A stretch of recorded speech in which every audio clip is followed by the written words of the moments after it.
Most people right here would panic. You just beat this guy and you get the ball stripped. All of your momentum is going forward. The ball is now a free moving object going in an oblique direction to you. And now you need to do 15 things all perfect before you even have a snowball's chance of trying to get a shot off. And although some shots like this seem like luck, I promise you, the more consistent you are with your footwork like Tyrese Haliburton, the luckier you two will get. So as most of you can probably tell by now, there's a lot going on with Tyrese Haliburton in the seconds leading up to him shooting, especially with some of his more recent game winners.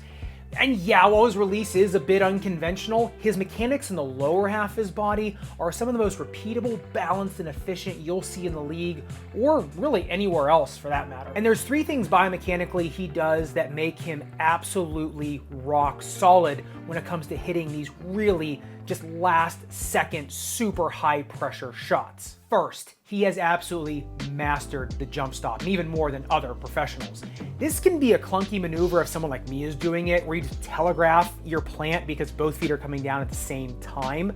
But in his case, he's so much quicker to square up and find his balance point than other people that the ball is usually in the air before the defender has a chance to do anything meaningful. And this is just one of the absolute cleanest things he does, even after sprinting or catching a pass or being previously off balance. I know everyone always accuses Dude Perfect of like using magnets or some nonsense with their trick shots, but to me, the one who looks like they have magnets under their feet is Tyrese Haliburton, because he always ends up square and in the quickest way possible. And if you watch this clip again from the beginning of the video, what does your brain remember first, right? The wild landing, his legs flailing everywhere, and the ball in the air about to go into the hoop.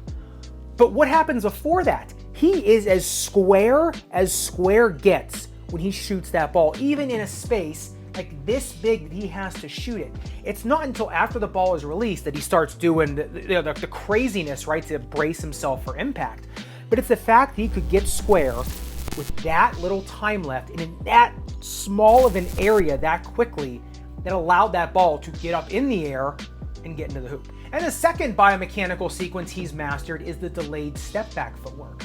Most players hit the brakes and then try to fire right away. Tyrese doesn't.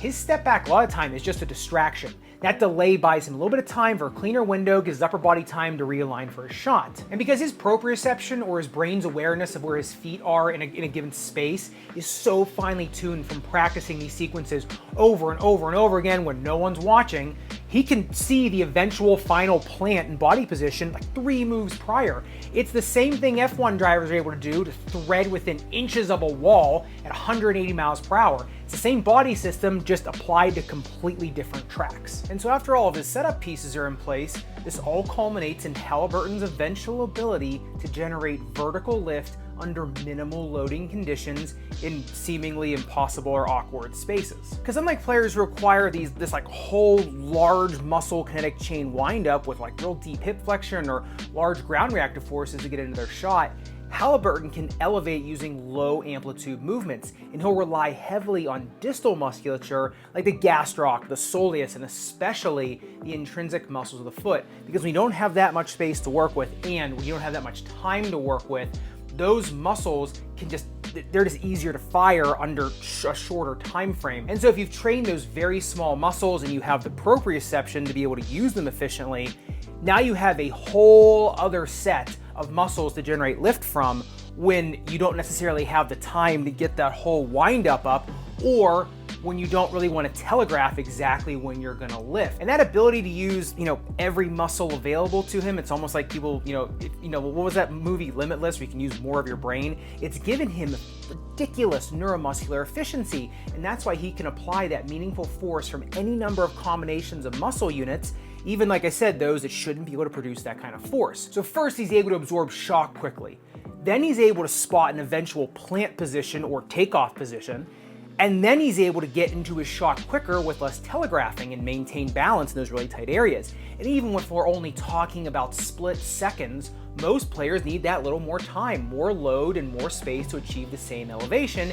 And that eventually leads to not being able to get the shot off, telegraphing it, bricking it, whatever. The third thing Tyrese Haliburton does that's just about better than everybody else, I don't know, maybe not MJ or Kobe, but he's up there. getting back to the very first sentence of this video. Most people here would panic. That panic or fear or failure, or choking, messes with your footwork just as much as it does any of your upper body shot mechanics. See, when you're under pressure, your brain can start to override your automatic movements or subconscious muscle memory.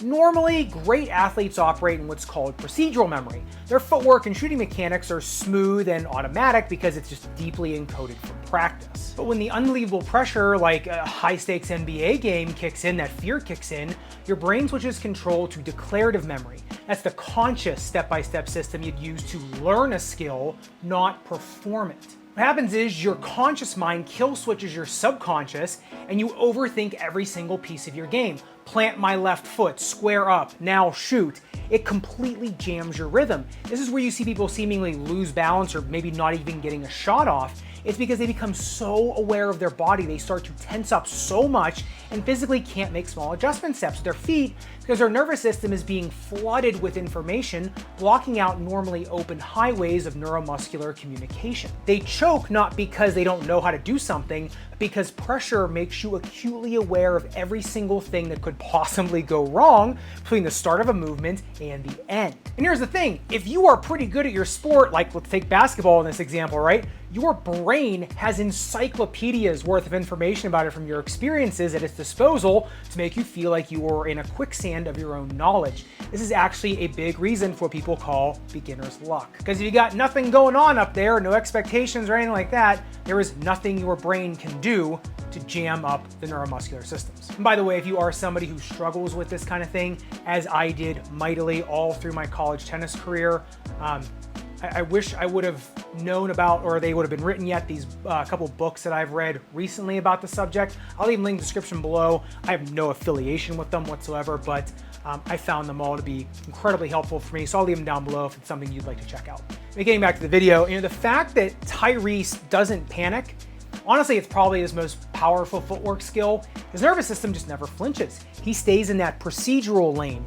His feet keep doing what they've done thousands of times in practice. It's a nervous system trained not just for movement, but for movement under pressure. That's a big difference. In his head, when he has the ball with half a second left, he knows he's already done the work to give himself the best chance to hit that shot. So he's able to use his calm, right, to keep his body limber and give him the best chance of making that shot by making those really quick, rapid adjustment steps and using all those biomechanical tools we talked about. So I think biggest reasons why you keep seeing Haliburton make all these clutch shots, number one, it's intentional practice that sets up that confidence, and honestly, just a higher than normal, even for NBA standards, sense of spatial awareness that really has made Tyrese Haliburton, I think, the most underrated clutch shooter in the league.